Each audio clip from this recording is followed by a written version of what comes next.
Tapos importante wala pa yung extra coin. Now, ang idea ni sir, one by one mawala ang coins sa left tapos mag-appear siya sa right. So same sa cards, mara siya ni telephone. 1, 2, 3, 4, di ba? Kato ni nakita niyo nag-travel na isa. Wala. Kabo. Tapos i-check mo siya sa solid ng coins. Check.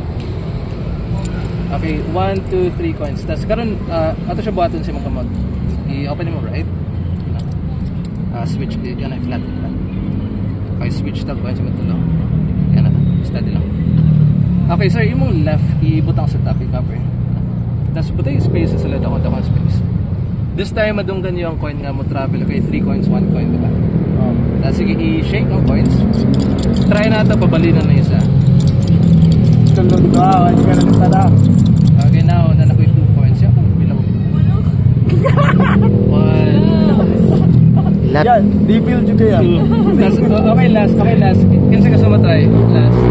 Ano yung nag-birthday ha? Nag-birthday. Nag-chance yung birthday girl. Ato siya i-level up. Ato siya buhaton sa mga fingertips. Yan yung gama. Tapos same sa quaguniti ang coin sa gilid. Okay, tapos imong pikas kamot sa ilalim. Ano siya? Iubos pa yung left.